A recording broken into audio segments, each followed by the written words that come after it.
Before Jay died, he was going to try to get sober and all of that. And he knew that that might not happen. So we had discussed about his situation, which was not new. Other people were struggling with drugs and alcohol and addiction and all of that.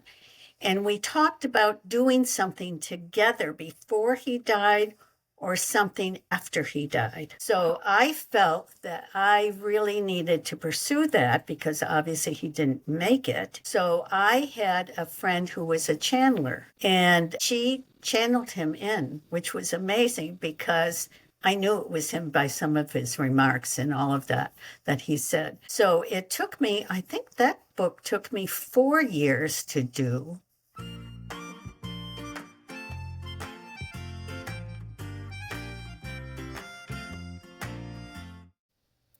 Welcome, Joan Peck, to Sunday Communion Podcast. It is such a joy and a pleasure to have you on today. So let's get talking about your books. Wonderful, wonderful. So when did you start writing?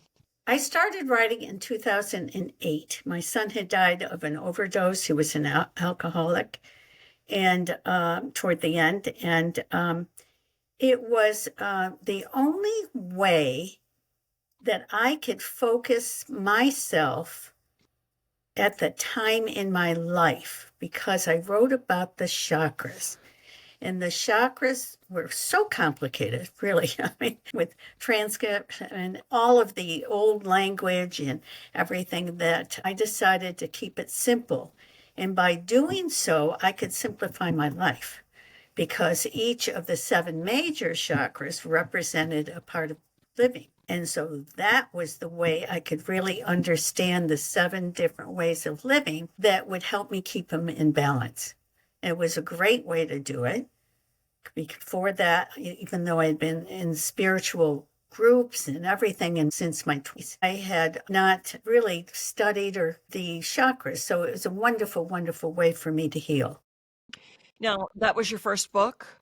It's a wonderful book that for the people who do any healing, because it describes everything about each of the chakras and the colors and the stones and the food we eat, all of that. So it's a wonderful handbook, really, which I really needed to use myself. So that was the way it started. And then I wrote another spiritual book after that, A Simple Approach to Living a Successful Life, using the chakras in business and how to live your life.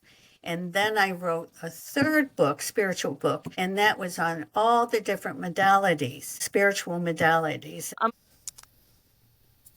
Getting back to the 7 major chakras, keeping it simple, I just want to say that's how I met you. And that book, you're saying it's a handbook, it's a booklet, whatever. It is a powerful, useful tool. And I remember when I was first introduced to your work, I had the Wellness Center and I was doing energy work and I was studying the chakras. And I remember getting my first book on chakras, and it was like an encyclopedia.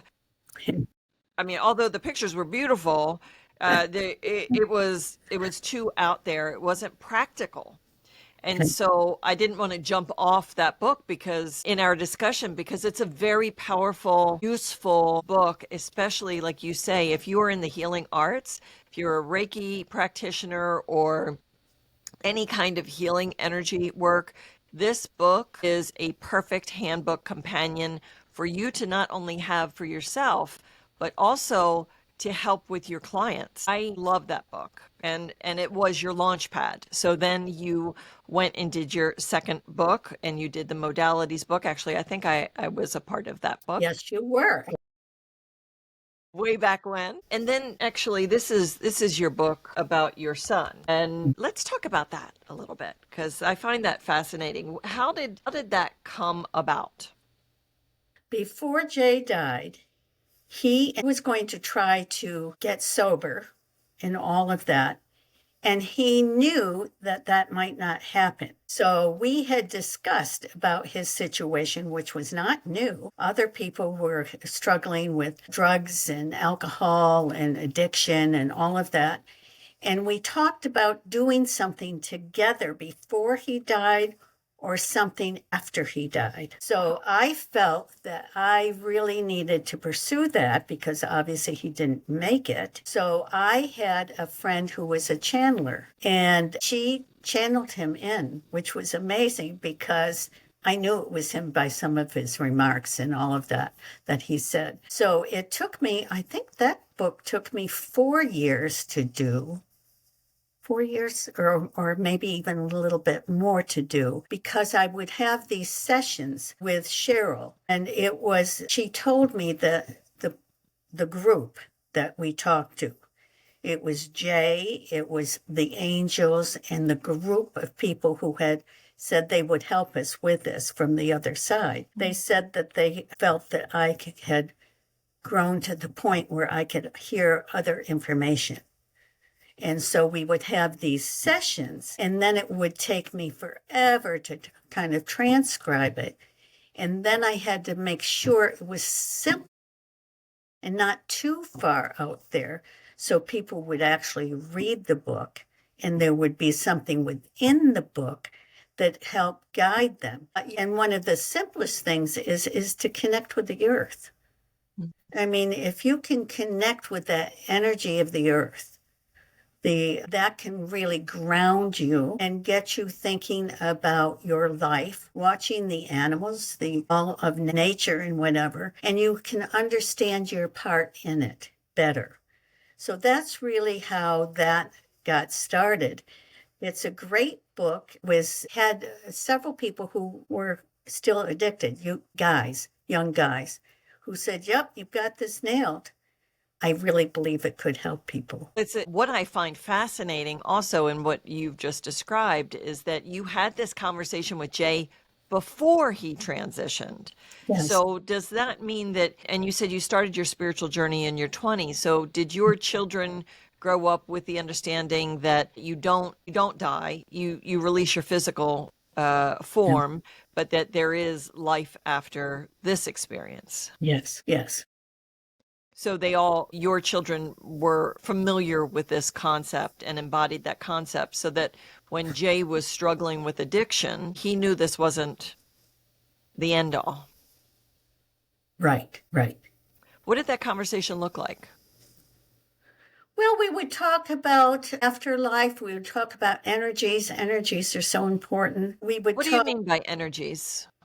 Well, the energy, for instance, if you give love, you receive love back.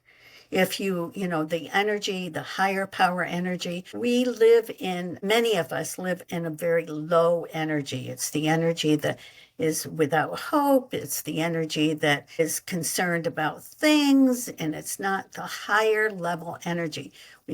When you speak about the high level energy, you're speaking of God. You're speaking about the sense of being in the energy of love, and that's the most important thing, because as the book says, where there is love, there is healing. We live in a society that is so difficult because we're never enough.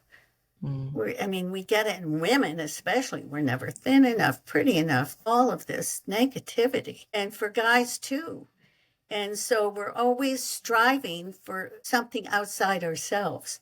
So it takes time and effort, and well worth it, to really connect with the earth, to connect with the idea that we are all connected. One of my things that I talk about is that let's pretend we're all apples, and we are all together, and we make an applesauce. Or apple pie. Apple pie. Yes, but I like apples. So that if one of us, has any negative thought, even though we're with all these other people, it does affect the applesauce. It does affect the whole. That's the whole thing. So we are extremely powerful. We don't understand our power, because with our negative energy, we talked about energy, or positive energy, it actually does affect everyone else, even if it's very, very, very, very tiny. So, oh, sorry, go ahead. So we are extremely powerful, and we just need to recognize it and work with it. And when you started communicating with Jay, did he talk to you about why he had this experience of addiction in this lifetime?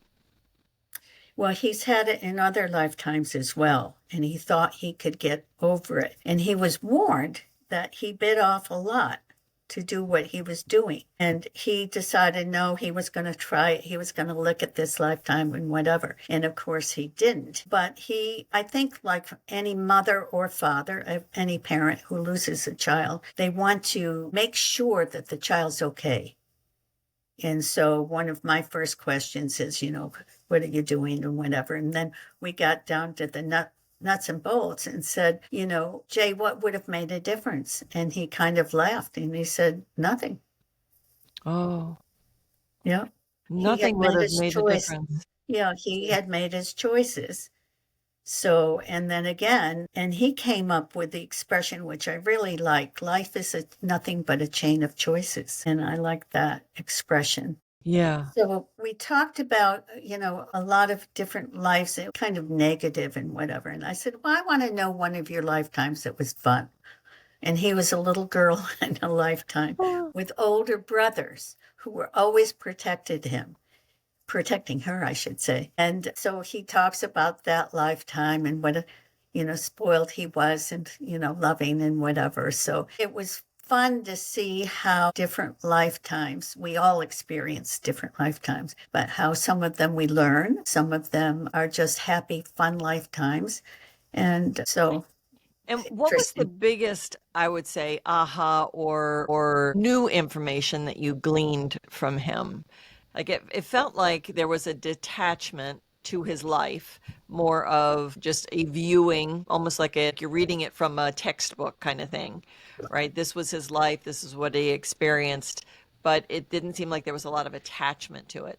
But was there any big aha that you gleaned from this conversation with him? Well, more about the world, I think certainly that the Garden of Eden is the earth itself, and that the earth has been cleansed many times. So the earth exists, but the people and the animals and stuff on it don't always.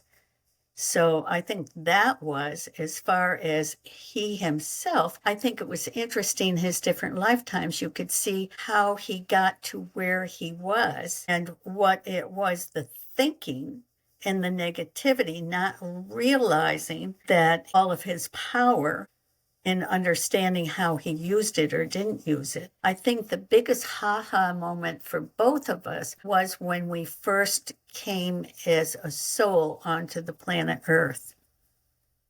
And it's a little difficult to explain you, but again, I encourage anybody who's interested, get the book. Right, right. Because it's a little complicated, if you will. Okay. And so then after that book, did you go to fiction at that point?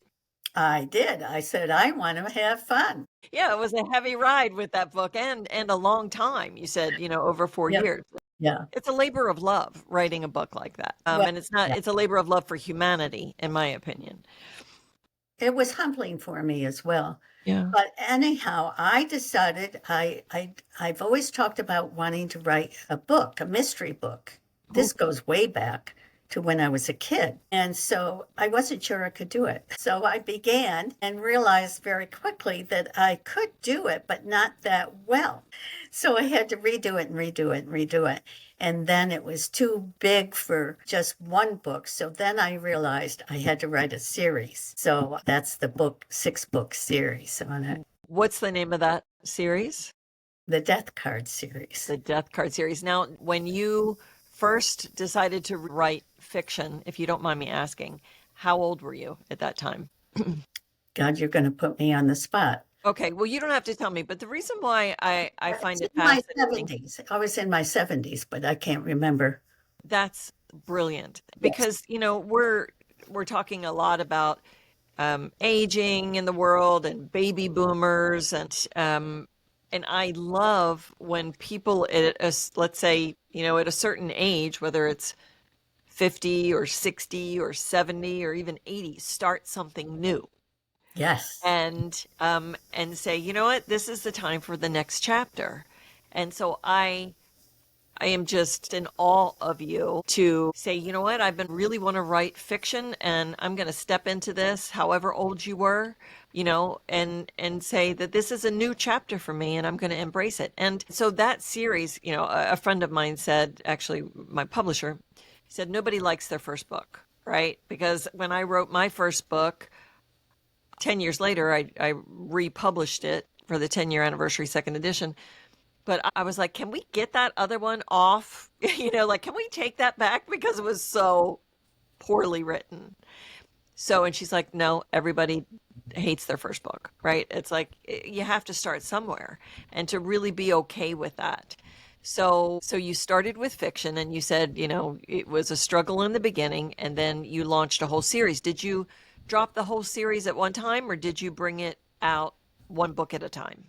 Well, sometimes I wrote 2 or 3 books a year. So then I brought out maybe 2 books a year, then 2 books a year, then another book a year. And then I wanted to try something else. And so out came, well, it started after the series, I wrote Angels Out of the Dark. Angels Out of the Dark is all about human trafficking, sex trafficking here in Las Vegas, but it is a fiction. And that's probably my favorite book, actually. I love that book. How many? It's just one book or it's a One series? book, one book. And say the name of it again for me. It's Angels Out of the Dark. Angels Out of the Dark. It's about a couple that inherits money because their daughter was killed in error. And then, yes, and then they have picked 4 women off the streets to become their angels to help other women off the streets. Oh, brilliant. Yeah, I love that book. And then you went to which book came after that? The Waiting Room. And The Okay. Waiting Room I have is that one about too. 3 women who meet in the waiting room of a doctor's getting anyhow, and they become friends and quickly become friends. And I've had somebody criticize and say, well, I don't think you can be that friendly so soon. And I said, I don't know what lifetime you live in, but I've met some of the nicest women in the world in the ladies' room, heaven's sakes. So, anyhow, I met you in a restaurant. yes, Yep. And then we became fast and furious friends. yes, So it does. It depends on, if you're open to that. So exactly. I love it. I love it. Yeah, yeah. And then when did Santa Baby come about? Santa Baby came about because it was a different venue and I've never written a romance. And I thought, well, I'm going to just do something simple because the mysteries, you have to have a couple of lines going at the same time. So this was just with one idea, one problem that needed to be solved. And I had fun with that and then realized I had to do the second book as well. Yeah. I mean, in this pile of books, there we go. There's the second book of the two. And we're recording this in December of 2024, and it's a perfect time to talk about Santa Baby, even though this book, the season is around Christmas, the theme, Yeah. but it is not a book that you just read at Christmas time. This would be even a great vacation book. It's perfect for Hallmark. We've talked about this Yeah. so often that this is the perfect Hallmark book, or Netflix is doing a lot of holiday-based movies. And I just think it's fun and it's engaging and I love the characters. You allowed me to do the audio on this book and it is one of the joys of this year that I was able to accomplish that. I literally dreamt of these characters while I was doing the audio. I bet you did. My gosh, I couldn't have had a better person doing. It was wonderful. You did such a good job on Oh, that. thanks, You Joan. did. No, I'm But serious. I just want people to read it or listen to it because it's a fun escape, something that is uplifting and perfect for the holiday season as well. So give it as a gift. And now you have a new series that you're working on. Tell us about that. Well, I have 2 new series I'm working on. So I'm working on Thelma, Thelma's World, and it is my first entree into young adult. And I am really excited about this book because during all of this commotion that we've had for years, actually, it's time for, I think, all of us women to step into the role as mentors and models for the young people. We've gotten away from the civility, we've gotten away from the common courtesy, and a few things that my grandmother, your grandmother, has taught us, in the better way of living. And it's in this book without being out there. If you know Preachy. what I mean. It's not preachy at all. And it's a fun story about a redheaded young girl who rules the roost. And she has two friends. One is from Louisiana, and his grandmother is a psychic, and he lives with his grandmother. So it's always in all my books, with the exception of Santa Baby and Presents from Heaven, they all have that paranormal in them.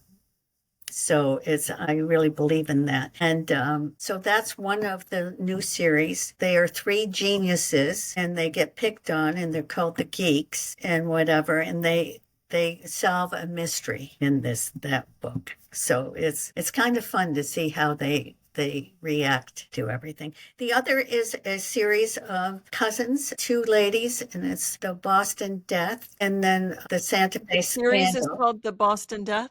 No, it's called The Cousins. Oh, The Cousins. Okay. And the first one is the Boston Death, the Boston Murder, I should say. Good golly. And the second book is the Santa Fe Scandal. And it is about two women who became fast friends when Jackie moved in next to Emily. And they were young and they wanted to become sisters. And Emily's older brother was not accepting that at all. One sister was enough. So Emily's mother suggested that they become the cousins, and that name has stuck. And they go through solving murders together. So How do you come up with all of these ideas? I guess you have to just empty your mind. And all of these ideas come. So you don't have a process where you meditate or, I don't know. I don't know what the process is of writing fiction. Is there anything that you do that inspires you, or it just comes? Do any of them come in dreams or anything like that?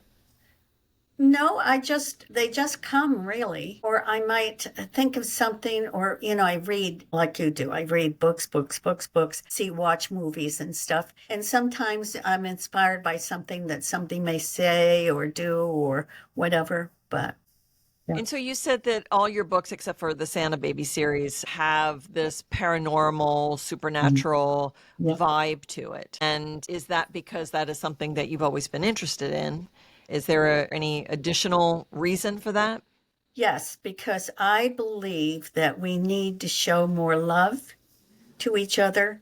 And I think with the psychic ability that people begin to understand they have that, they can receive it. So many people feel they're alone. They're never alone. They always have angels around them and family around them. And, it's just kind of to open their minds to it, I think. So you had an extraordinary experience with communicating with Jay, who had transitioned. I use the word transition. Some Right. people would say die, right? Have you had any, or maybe when was your first supernatural experience? When Was, I was probably eight ooh, or tell me about that. 9. Well, I had choked. I had jumped up when I had some food in my mouth and I had choked, and my parents were away. My brother was watching us, older brother was watching us. And my sister, I have a twin sister, and she and I were in the kitchen. And like many people, they go outside to the air thinking that'll help them. And I really, really thought I was going to die. And I remember seeing bright, wonderful lights, hearing music, bells ringing, and whatever. The next thing I knew, my neighbor was slapping me on my back. And I remember him coming over to my parents after I got in the house and settled and whatever, and talking to my parents to tell them what had happened to me. So that was my first one. So when you say what happened to you, meaning that you had that choking spell, but did you share with him or anyone that you had heard these bells or saw the light or anything I like that? don't think I did, which would be strange because my mother said, I'm so glad that Sam got you. It was kind of it didn't lend itself necessarily. Okay. It was kind of passed over, and I thought, oh, well, okay. I didn't realize exactly all that had happened. Until you got older. And so Yes, yeah. what was your next one? Well, I've had experiences, visitations, particularly when Jay was in a rehab and he was afraid that he was going to be harmed. And I prayed and prayed and prayed and prayed and prayed that he would get through. In order to go to rehab, you had to go to a halfway house, just like you do today. You have to prove that you are sick enough to go in. And so anyhow, I had a visitation, angel visitation. And after Jay died, it was Oh, please don't slide past that. What is that angel visitation like? well, and the wording was, "Don't worry, he'll be all right." So did you see Okay. the angel Yes, yes. outside your body or in your head? Oh no, outside my body. And can you describe that a little bit? No, it was shrined in gold. I thought it was Mother Mary. It turned out it wasn't because I prayed to her. I Okay. prayed to her. That's who I prayed to, Mother Mary. So the voice was, "Don't worry, he'll be okay." And then I could relax and go to sleep. So you were resting. You were Resting. okay. You were in bed resting, and then you saw the apparition. Okay, that must have been powerful. Very, very, very, very. And I had Mother Mary come to me once, and I've had an angel come to me. It is you. Yes, it does. Like to ask people, and you just answered that. Do you pray? And so, what is your prayer life like, and what is it steeped in? In other words, were you raised a particular religion, and so you gravitate towards a particular type of prayer, or what does that look like for you? Well, I grew up going to church at the Presbyterian church and whatever. In my 20s, I really came away from the church. We had a new minister, I think, and I didn't really like what he was saying and what many other religions do. And so I just know my God, and so I felt I didn't need a middleman. I could talk to God myself and have done so. And, but I felt very close to Mother Mary because she had lost a son too. So I then began to, when I pray for the world or something else, it might be to her, but I don't pray like pray. I just talk to them like You they're have a my friends. conversation. Yeah, yeah, I love that. yeah. So, Yes, and big proponent of that kind of prayer, that you don't need, like you say, the middleman, yeah, that we are that close and that worthy to be able to communicate ourselves.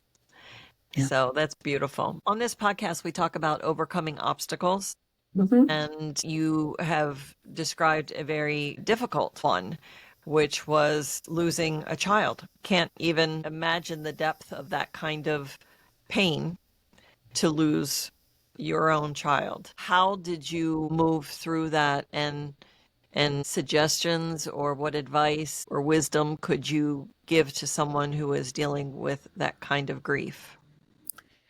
Well, for many of us, because I know I'm not alone, I've spoken to other mothers who've lost children. They feel, as I do, relieved, which sounds ridiculous, but relieved. I know where he is. I know he's safe. I know he's loved. Other than that, it's excruciating, painful, because it's like somebody has ripped your heart out. So it's physical sadness. And so the best way that I suggest that worked for me was knowing that now it was important for me to get my life in order. And one of the things Jay said to me was, "Thank you for releasing me." What So does that thank you. mean? So to not mourn why it wasn't me, why did this, whatever, to accept his death, send him with love, and let him go on to what he needed to learn on the other side. And he So was grateful for that. are you saying that when you're grieving and in the depths of that dark space of grieving, it holds our loved ones back from progressing? It can. And that's sometimes why we have ghosts. They're dissatisfied. They haven't moved on. And sometimes we on this side hold them back, so that, died. And whenever I knew again where he was, I knew I was relieved to know he was safe, he was loved. And so I could talk to him, from, I hope you're okay. I want you to know I love you. Please, if, forgive me if I've done anything, whatever, and to just kind of release it, let it go. And were you able to do that before you started communicating through a channel, Cheryl, the channel? Yes, yes. So you were able to do that. Okay. Yes. And then, of course, going through the things too, then I could, we all feel, I mean, here we are, we're parents. We're supposed to protect our children. We're supposed to take care of them. And then all of a sudden, they're addicted. And we knew he was addicted because at 2, he was drinking cough medicine out of the cabinet. At 2? At 2, we knew. But I mean, in hindsight, we knew he was addicted as he got older. But trying to control it. He was in rehab and out, in and out, in and out, and just couldn't kick it. Oh my. So, How long was he in and out of rehab? oh gosh, years. Like 10 years, 20 years? I don't know how old he was when He was transitioned. 36 when he died. Okay. So in the last year before he died, he was in and out 3 times with rehab. And the one thing, if you're really taking drugs, is to get off them is extremely painful for the person who is addicted. Physically So, painful, emotionally, physically, mentally. yeah. Yes. Well, thank you for sharing your story and thank you for writing that book. I know it's going to help a lot of people move through their understanding and their grief. Yeah, it's my pleasure. So, what's in store for J.S. Peck, which is your fiction, right? That's what you go by with your fiction books. So you're going to just keep writing these prolific books, these fiction books. Are you going to go back to this type of like Santa Baby book? This type of fiction, or are you going to continue? You found your next chapter, so to speak, in the cousin series, or The romantic the mysteries, yes, romantic mysteries, yeah. yeah, Or even like you said, the young adult genre. yes, yeah, both Yep. actually. Because often I write 2 different books at the same time because you need to get away from one to Out of write. your head, into your Yeah, head. out of, all of that. Yeah, for sure. So what do you do for fun? Well, I actually have fun. I work 3 days a week at the senior center in Henderson, and I actually enjoy it. It's a That's lot of awesome. fun. It gets me out because I could stay in by myself and be happy. So this gets me out, and I really, really enjoy it. And then, of course, watch movies and love walking my dog, all of that. Just such a good boy. Now you're an animal lover Yes. and you like to incorporate dogs into your stories. I do. I Yeah. do. So I have dogs into my story. It was fun. I just was told about my neighbor is reading a book by a man who always has a golden retriever in his books. And come to find out, he and his wife live apparently on this farm, and they have 37 golden retrievers. I said, you've got to be kidding. I think one 37. is a handful. Wow. Well, at least they're Goldens because they're just so relaxed and chill. Yes. Yes. That's a lot of dogs. Wow. Yeah. Terrific. So you'd like to wrap up with this question of, I have a young adult son, Yes. and we've lived this certain amount of time, and we've learned a lot through our contrast and through our obstacles and through our seeking and healing. Yes. And we come to this age that we are with wisdom. And thank God wisdom comes with age. That's all I'm saying. But is there any one thing that you could give the younger generation, or that you would tell your younger self some advice if you were going to come back and do it again? I think learn to not only love yourself, but to appreciate yourself for the difference that you are, not being like everybody, and don't want to be like anyone else. Be yourself, because you are a unique, beautiful soul. I think to Just really be recognize yourself. that. Just recognize and learn who you are. Learn all that you are. And how would one do that? Learn who they are. Well, learn to know who you are as a human being. You have the power to make choices. You have the power to help somebody else by just saying love, smile, anything else, to be a part of the higher energy of love. Enjoy your power in doing that. No, nobody, you don't even have to say a word to anyone. All you have to do is smile or be nice or do something that would make somebody else feel good. Because we don't have enough of that. We want to find fault with people or something. Yeah. And just look for the bright side of everything. Because it's there. Shine your light bright. I like that. Yeah, shine your light bright, which is what you do every single moment that I have communicated with you over these many years. You shine your light bright. So thank you for being you. Thank you for shining your light bright. And thank you for these extraordinary books. And we're going to keep getting them out there, and we're going to keep sharing them, because everyone should read J.S. Peck. Thank you so much for your time, Joan. It is always a pleasure to spend time with you. I love you so much. I love you too. You know I do.